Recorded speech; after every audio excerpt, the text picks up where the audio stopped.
할렐루야. 오늘도 굿 TV에 함께 하시는 여러분들을 예수님으로 사랑하고 축복합니다. 오늘도 역시 예배론에 관한 부분을 마무리 지어가면서 한 번 더 마지막 생각해 보길 원합니다. 하나님은 구원받은 우리로부터 예배를 받기 원하고 계심에 대한 부분을 계속 강조해 왔습니다. 그래서 하나님을 인격적으로 만난 사마리아 여인이 예수님을 선제로 알았고 더 나아가 그리스도 아는 순간 가장 먼저 관심 가진 게 예배였습니다.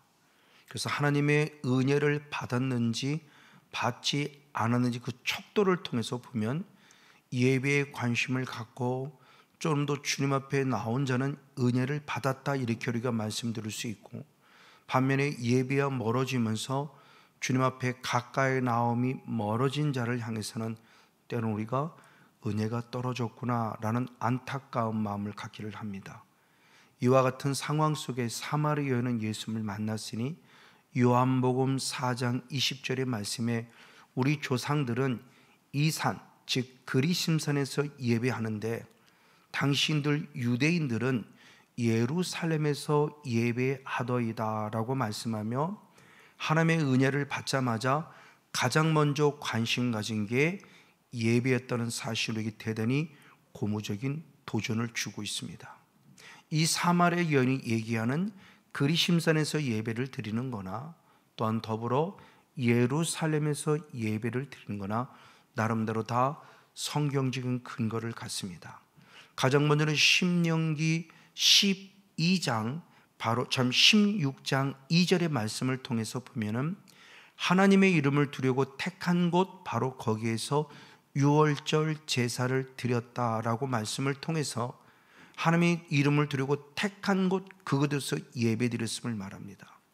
조금 더 깊이 그럼 하나님의 이름을 두려고 택한 곳이 어디였느냐 그랬을 때 열왕기하 21장 4절의 말씀에서는 하나님의 이름을 두려고 택한 것이 예루살렘이고, 조금 더 깊이 들으니 성전이었으니 솔로몬을 두진 성전에서 제단을 쌓으며 예배를 드렸다라는 표현을 통해서 예루살렘 즉 성전에서 예배를 드렸다는 것에 대한 부분으로 성경적인 근거를 가지고 있습니다. 또한 반면에 신명기 11장 29절의 말씀에 내가 가서 차지할 땅, 즉 하나님께서 인도하여 드리실 땅 그리심산에서 축복을 선포하라 라고 명령하셨을 때 이스라엘 백성들이 신명기 27장 12절 말씀에 요단강을 건넌 후 바로 6지파가 그리심산에서 축복을 선포했다라고 말하며, 축복이 선포되는 그리심산에서 사마리아 사람들이 예배를 드리고 있으니 나름대로 성경적인 근거를 갖고 예배를 드리고 있습니다. 그리고 더 나아가 하나님은 다시 요한복음 4장 24절의 말씀에 하나님의 본질이 영이시니 오늘 우리에게도 영과 진리로 예배하길 원하고 있습니다. 그러면서 요한복음 4장 23절의 말씀에 아버지께 영과 진리로 예배할 때가 오나니라고 말씀하면서 영과 진리로 예배한 자를 찾는다는 말씀을 통해서 우리에게 중요한 영적 원리를 알려주고 있습니다. 자, 그러면 하나님은 분명히 영과 진리로 예배라고 그러는데 영과 진리로 예배하는 것이 과연 무엇일까? 가장 먼저는 영은 푸뉴마, 바로 성령의 거룩한 임재 속에 드려지는 예배를 말합니다. 대표적인 교회가 바로 초대교회죠. 하나님이 주신 은혜 가운데 마가다락방에 임한 성령의 역사가 있었으니 사도행전 2장 4절의 말씀에 다 성령의 충만함을 받았고, 그리고 성령이 말하게 하심을 따라 다른 언어 즉 방언으로 말하였다는 소식을 통해서 하나님의 영광이 드러난 사건, 바로 마가다락방의 최초의 예배가 성령의 임재 속에서 영으로 예배는 거룩한 예배였음을 분명히 보여주고 있습니다. 그래서 사도 바울은 고린도 교회를 향해서 말씀할 때도 고린도전서 14장 15절의 말씀에 영으로 기도하고 영으로 찬미했다고 말하며 성령 안에서 기도하고 성령 안에서 찬송하는 진정한 예배가 무엇인가에 대한 부분을 알려주고 있기도 합니다. 또한 더불어 진리로 예배드리는데 진리는 무엇일까요? 요한복음 17장 17절의 말씀에 아버지의 말씀이 진리다라고 말합니다. 즉 진리로 드리는 예배는 말씀이 원하는 예배를 드리는 것이, 말씀이 추구하고 말씀이 이끌어 가시는 예배를 드리는 것이 진정한 영과 진리 안에 속한 예배임을 말합니다. 그 대표적인 인물이 있으니 요시야라는 왕이었습니다. 요시야라는 왕은 8살의 왕이 됐지만 좋은 재상을 만나서 성전을 청소하다가 잃어버린 율법을 발견합니다. 즉 하나님의 말씀을 발견합니다. 그리고 드디어 말씀이 원하는 대로 예배를 드렸으니 열왕기 하 23장 21절의 말씀에 언약책이 원하는 대로 유월절 제사를 드렸음을 기록하고 있고, 24절의 말씀에 잃어버린 율법이 원하는 대로 우상을 타파하고 드려진 거룩한 예배를 드렸음을 성령이 우리에게 밝히 보여주면서 영과 진리로 드린 예배가 무엇인가 내 부분을 알 수 있습니다. 특별히 신약성경 로마서 12장 1절 말씀에 너희 몸을 하나님이 기뻐하는 거룩한 산 제사 제물로 드리라, 이것이 너희들 영적 예배니라고 말씀했습니다. 로마서 12장 1절에 영적이라고 말하고 있는 이 단어 역시 원어가 로기코스입니다. 로기코스라는 원어를 직역을 하면은 킹제임스 흠정역 번역본에서는 합당한이라는 뜻을 갖고 있어요. 이성적인, 논리적인, 합리적인, 합당한이라는 뜻을 갖고 있습니다. 그래서 바로 원어를 직역하면 합당한 예배니라 이렇게 표현되는데, 그 로기코스라는 원어가 로고스라는 하나님의 말씀에서 파생되어진 단어입니다. 즉 가장 합리적이고 가장 합당하고 가장 성경적이고 가장 말씀이 원하는 예배가 무엇이냐 했을 때 말씀이 원하는 그 예배, 말 그대로 로기코스, 바로 하나님의 말씀 안에 합당하게 드려지는 예배, 바로 이것이 바로 주님이 원하시는 영과 진리 안의 예배입니다. 영에서는 신비의 세계지만 신비주의에 빠지길 원하지 않습니다. 오히려 신비의 세계일수록 더 이성적이 되고 더 논리적이 되고 더 합당이 되니 그 근거가 바로 말씀이란 사실이죠. 그래서 영과 진리 안에 드려지는 예배란 얘기는 철저히 영적인 것 같지만 말씀의 근거 안에서는 예배를 드려야 함을 가르쳐주고 있습니다. 자, 그런 가운데 예배의 요소에 크게 하나님께 올려드릴 것에 대한 모습은 기도를 올려드리고 감사를 올려드리고 찬송을 올려드립니다. 그런데 오늘은 기도라는 부분의 모습을 잠시 한번 살펴보기를 원합니다. 기도라는 것은 혼자 개인적으로 기도할 때도 참 쉽지 않아요. 근데 대표 기도를 하면 더더욱 쉽지 않은 모습이 사실입니다. 저도 고등학생 때 자그마한 교회 주일학교 교사로서 헌신했던 적이 있었고, 주일학교 교사 헌신 예배 때 제가 대표로 기도했던 적이 있습니다. 얼마나 벌벌을 떨었는지 지금도 기억이 납니다. 그리고 어떻게 기도했는지 기도에 대한 생각 자체가 전혀 나지 않습니다. 근데 예배를 마치고 모든 어른 성들님이 저를 사랑하고 축복해 줄 때 성선생, 정말 선생님 기도가 너무너무 참 은혜로웠다고 말을 합니다. 그러나 저는 무슨 기도를 했는지 정신이 없을 정도로 아무 생각이 안 나는 두려움 속에 들었던 기도였어요. 그때 깨달은 바가 있어요. 누군가가 기도를 일으키는 거 가르치면 참 좋을 텐데라는 생각이 들었고, 제가 신학생 때 주일학교 동아리의 회장을 맡았을 때 주일학교 어린이들에게 기도를 가르칠 때 5손가락이라는 개념을 갖고 가르쳤던 기억이 있습니다. 그러면서 우리도 기도에 관한 부분을 생각해 볼 때 5손가락의 첫째는 하나님이라는 대상이 있었습니다. 하나님께 기도하고, 두 번째는 감사함이나 영광의 기도를 드리고, 세 번째 중재는 하나님 잘못했습니다, 용서해 주는 세 번째 기도가 있고, 네 번째는 하나님 이것이 필요합니다, 좀 원합니다, 들어주세요, 응답을 요구하는 간절한 구함의 기도가 있고, 마지막 예수 이름으로 기도합니다라는 기도의 모습을 봅니다. 그 첫 번째가 바로 기도의 대상입니다. 방금 요한복음 4장의 말씀을 때 아버지께라고는 대상이 있었다는 말씀을 드렸죠. 그래서 요한복음 4장 21절 말씀에서는 이 산에서도 말고 예루살렘에서도 말고 아버지께 예배할 때 온다고 말하며, 어느 장소에서 예배를 드냐가 중요한 것이 아니라 바로 대상인 아버지께 예배하는 게 중요하다는 겁니다. 그와 같이 기도도 마찬가지입니다. 기도는 예배 가운데 한 부분이기 때문에 하나님께 기도해야 돼요.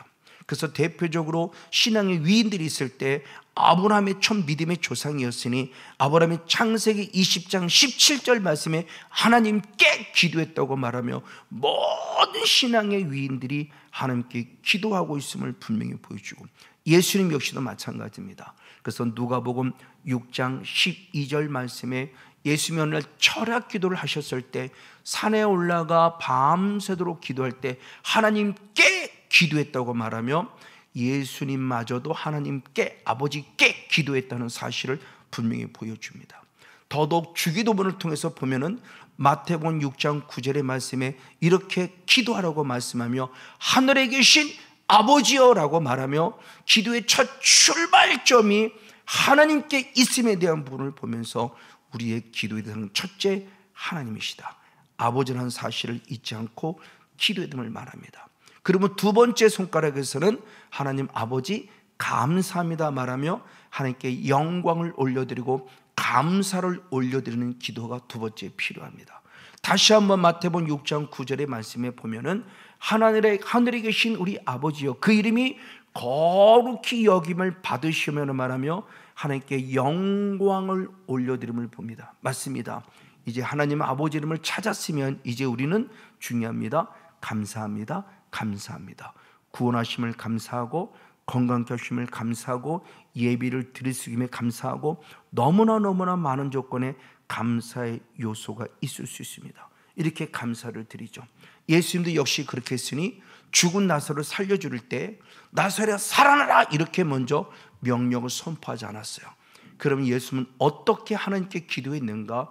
요한복음 11장 41절과 42절의 말씀을 보면 아버지여 내 기도를 들으신 것을 감사나이다.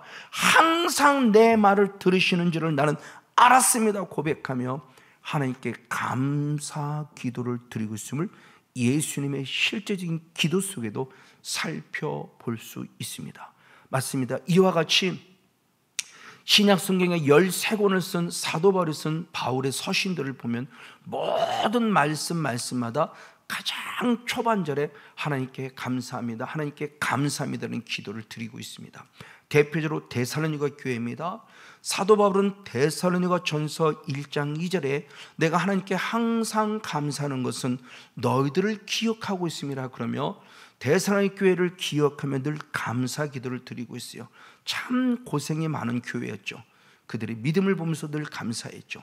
근데 이제 데살로니가 후서 1장 3절에서는 이보다 더 한 단계 뛰어넘은 감사를 드립니다. 역시 데살로니가 교회를 감사할 때 무엇 때문에 감사했는가? 그들의 믿음이 자라고 있음에 대해서 감사하고 있고 그들의 서로 사랑함이 풍성함에 대해서 감사하는 모습을 보면서 바로 목회자인 저 역시도 성도들의 신앙이 자랄 때 감사할 수밖에 없는 우리들의 신앙의 고백을 보게 됩니다. 또한 더불어 사도 바울은 로마 교회를 향해서 편지를 쓸 때도 감사함을 고백합니다. 로마서는 믿음장을 쓴 것이죠. 믿음이 무엇인가를 잘 쓰심에 쓴 것이 로마서고 신학서라고도 말하고 있는데 대표적으로 로마서 1장 8절의 말씀에 사도 바울이 로마 교회에서 감사하는 것은 그들의 믿음에 대한 소문이 온 세상에 전파되고 있다는 사실에 감사해요. 가장 건강하고 아름다운 믿음을 로마 교회 성도들이 가졌고 그 믿음이 전파되고 있기에 감사한 것처럼 사도 바울은 모든 서신서에 감사하고 있으니 이제 우리들도 그 감사가 필요하다는 것이죠. 그래서 다니엘 역시도 다니엘서 6장 10절의 말씀에 내가 뻔히 죽을 걸 알아요. 왕의 도장에 딱 찍혔기 때문에 죽을 걸 알고도 오늘도 거룩한 습관을 따라 예루살렘을 향하여 전에 하던 습관대로 하루에 3번씩 하나님께 찬양하고 감사했다는 아주 귀한 말씀이 나와요. 맞아요. 우리의 모습은 뻔히 죽을 줄 알아요. 그러나 당당히 순교길을 걸어가며 하나님께 감사할 줄 아는 자가 되어야 한다는 사실이죠. 신약성경 역시 똑같은 말씀이 있습니다. 사도행 16장 25절의 말씀에 바울이 억울하게 감옥에 갇혀 있죠. 억울하게 감옥에 갇혀 있음에도 불구하고 모든 사람이 들을 수 있도록 찬미했고 하나님께 기도했고 감사했을 때 나를 묶고는 인생의 착고가 풀려짐을 경험해요. 감사로 영광 돌릴 때 바로 모든 문제가 풀렸다는 사실, 이와 같이는 감사 기도를 드리됨을 살펴보게 되고, 이제 세 번째의 모습으로는 중재에 있으니 회개 기도가 필요함을 말씀합니다. 아버지 용서해 달라고는 기도죠. 우리가 잘 알고 있는 조금 전에 말씀 다니엘은 사람이 있습니다. 다니엘은 사람은 뒤늦게 가서 왜 우리의 아수르의 포로가 됐고 왜 우리가 바벨론의 포로가 될 수밖에 없었는 사실을 뒤늦게 깨닫고 말씀대로 순종하지 못했고 말씀대로 살지 못했음을 깨달으며 그는 하나님 앞에 철저히 회개 기도를 드리고 있죠. 그래서 다니엘서 9장 19절 말씀과 20절의 말씀을 보면 주여 용서하여 주시옵소서라고 말하며 20절에 들어가서는 주님 내 죄와 이스라엘 백성들의 들을 자복하오니 용서해달라는 철저한 회개 기도를 통해서 다시 한번 이스라엘 백성의 회복의 은혜의 끈을 열어가는 자가 다니엘이었음을 봅니다. 느헤미야 역시도 마찬가지입니다. 느헤미야 9장 2절 말씀에 나와 내 조상들이 범한 죄를 자복합니다라고 철저히 회개함을 통해서 다시 한번 이스라엘에게 새로운 생명의 빛의 길을 열어가는 모습을 볼 수 있게 됩니다. 그리고 드디어 신약의 길을 열어갔던 세례 요한 그리고 예수님의 제자들 역시 가장 첫 번째 전한 복음의 핵심이 뭐냐? 회개하라 했어요. 그래서 대표적으로 마태복음 4장 17절 말씀에 회개하라 천국이 가까웠다고 표현하면서 오늘 우리들에게 회개를 촉구하고 있는 주님의 음성을 들을 수 있습니다. 맞아요. 바로 이와 같이 세례 요한이 먼저 회개의 세례를 베풀 때 이스라엘 백성들의 반응이 나타났으니 마가복음 1장 5절 말씀에 모든 사람들이 자기들의 죄를 자복하고 세례 요한에게 와서 요단강에서 회개의 세례를 받음으로 말미암아 죄 사함을 받았음을 보면서 우리들의 인생 속에 중요한 것이 회개이고 회개의 기도에 대한 부분의 중요함을 알려주고 있습니다. 그리고 역시 예수님 역시 주기도문에 또 똑같은 말씀을 하셨으니 마태복음 6장 12절의 말씀에 우리가 우리의 죄를 사해 준 것 같이 우리의 죄를 사해 달라고 말하는 예수님의 간절한 회개 기도를 표현하면서 이렇게 기도하라고 가르쳐 주시니 저와 여러분 바로 이와 같이 기도를 해야만 합니다. 그러면 회개할 때 우리 죄는 분명히 용서함 받죠. 그럴 때 요한일서 1장 7절 하반절의 말씀에 예수의 피로 깨끗해진다라고 말씀하셨어요. 그럼 우리는 예수의 피로 깨끗함을 믿습니다. 그런다고 해서 우리 죄가 깨끗해지지 않아요. 그럼 어떻게 되느냐? 이어서 요한일서 1장 9절의 말씀에 너희가 자백하면 너희가 회개하면 너희가 자복하면이라고 말씀하며 우리가 회개할 때 예수의 피로 깨끗함을 받는다는 사실을 강조해주고 있기에 우리는 늘 십자가 앞에 겸손히 무릎 꿇는 기도의 주인된 것을 말씀하고 있어요.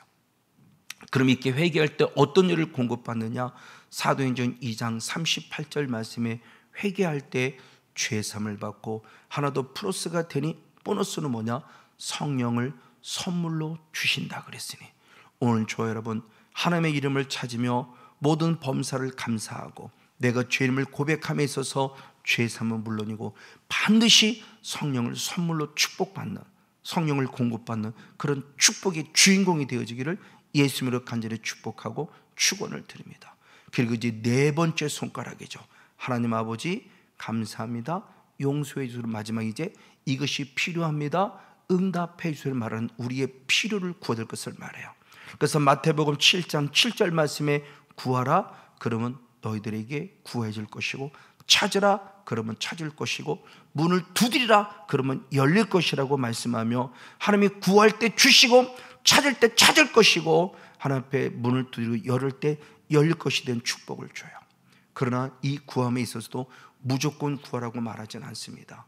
또 하나의 산상보훈인 마태복음 6장 31절 32절 말씀에서는 무엇을 먹을까, 무엇을 마실까, 무엇을 입을까는 이방인들이 구하는 것이니 너는 이방인들이 구하는 것에 대한 부분을 구하지 말라.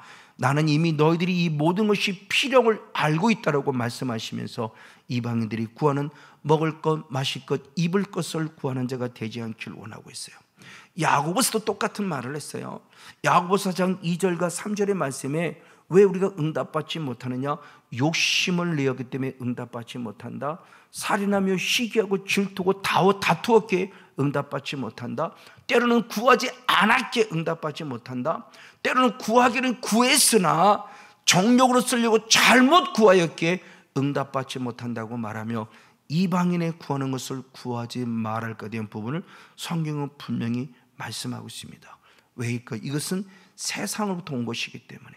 그래서 요한일서 2장 16절 말씀에 세상에 있는 모든 것이 있으니 육신의 정욕, 안목의 정욕, 이생의 자랑이라 이것들을 구하지 말라. 이건 아버지로부터 온 것이 아니라 세상으로부터 왔다는 거죠. 그럼 세상은 과연 무엇일까요? 야고보 사도가 말했으니 야고보서 3장 15절의 말씀에 세상적이고 종욕적이고 마귀적이니, 세번역 성경은 세상에 속한 것이고 욕심에 속한 것이고 마귀에 속한 것이를 말하며 바로 소유격을 표현하니 우리가 갖고 있는 시기, 질투, 다툼, 욕심은 마귀에 속한 것으로 표현함을 통해서 하나님이 구하지 말할 것을 분명히 구합니다. 그럼 우리는 무엇을 구해야 될까요? 성경은 분명히 말합니다. 마태복음 6장 33절의 말씀에 먼저 하나님의 나라와 하나님의 일을 구하라. 그러면 이 모든 것, 바로 먹을 것, 마실 것, 입을 것을 보너스로 주라 말하며 영을 먼저 구할 때 육신의 것을 채워짐에 대한 부분을 성경은 말씀하고 있죠. 그리고 더 나아가 고린도전서 10장 24절의 말씀에 자기의 유익을 구하는 자의 기도를 드리지 말고 남의 유익을 위하여 드려지는 기도를 드리라고 말합니다. 맞습니다. 이것이 바로 하나님의 나라와 하나님의 의를 구하는 기도인데, 이 하나님의 나라와 하나님의 의를 구하는 성령의 이끌음을 받는 기도에만 가능하다는 사실을 말합니다. 그래서 에베소 6장 18절 말씀에 모든 기도와 간구를 해 항상 성령 안에서 기도하라, 항상 힘쓰라고 말하고 있고, 예수님의 동생인 유다도 똑같이 말씀했으니 유다서 1장 20절의 말씀에 성령으로 기도하라고 말씀합니다. 이렇게 성령으로 기도한 영의 사람이 있었으니 누구인가? 시므온이라는 선지자입니다. 그는 바로 누가복음 2장 25절로부터 28절까지 말씀을 통해서 보면 시몬이라는 사람은 성령이 늘 그의 위에 있는 사람이었고, 또 시몬은 늘 성령의 지시를 받는 사람이었고, 또 시몬은 성령의 감동으로 기도하는 사람을 보여주면서 오늘도 어느 날 성령의 감동에 따라 성전에 들어가 기도할 때 아기 예수님이 다가오셨고 아기 예수님을 만나는 놀라운 은혜를 공급받은 우리가 바로 이런 사람이 될 것을 말씀하고 있습니다. 바로 이것이 하나님의 나라와 하나님의 의를 구하는 성령의 통치를 받아 기도할 때 때로는 한나와 같이, 때로는 시몬과 같이 바로 하나님을 인격적으로 만나는 축복이 있으니 영에 의한 기도를 말씀하고 있습니다. 그리고 마지막 다섯 번째가 예수 이름으로 기도합니다. 그래서 주님은 요한복음 14장 14절 말씀에 내 이름으로 무엇인 구하라 내가 시행하리라 이라고 말씀했고, 요한복음 16장 24절 말씀에도 내 이름으로 아무것도 구하지 않아서 이제 구하라 내가 그리하면 받을 것이라 말씀하며 예수님의 기도의 필요함을 말해요. 그럼 구약시대는 어떻게 기도했을까요? 구약시대도 시편 116편 4절 말씀에 여호와의 이름으로 기도했고 구했다고 표현합니다. 그래서 대표적으로 시편 118편 10절로부터 12절 말씀에 우리가 때로는 우겨쌈을 당하고 애워쌈을 당해도 여호와 이름으로 끊으리로다, 여호와 이름으로 끊으리로다, 여호와 이름으로 끊으면서 계속해서 반복하고 말씀하듯이 오늘 저 여러분 다시 한번 기도에 대한 새 힘을 갖고 자신감을 갖되 다섯 손가락에 따라 하나님 아버지 감사합니다. 그리고 주의 이름을 고백합니다. 그리고 이것이 필요합니다 구하고 반드시 예수 이름을 기도함으로 말해 반드시 응답받고 살아계신 하나님을 간증하는 기도의 주인공 우리 모두가 되어지기를 예수님의 이름으로 간절히 축복하고 축원을 드립니다.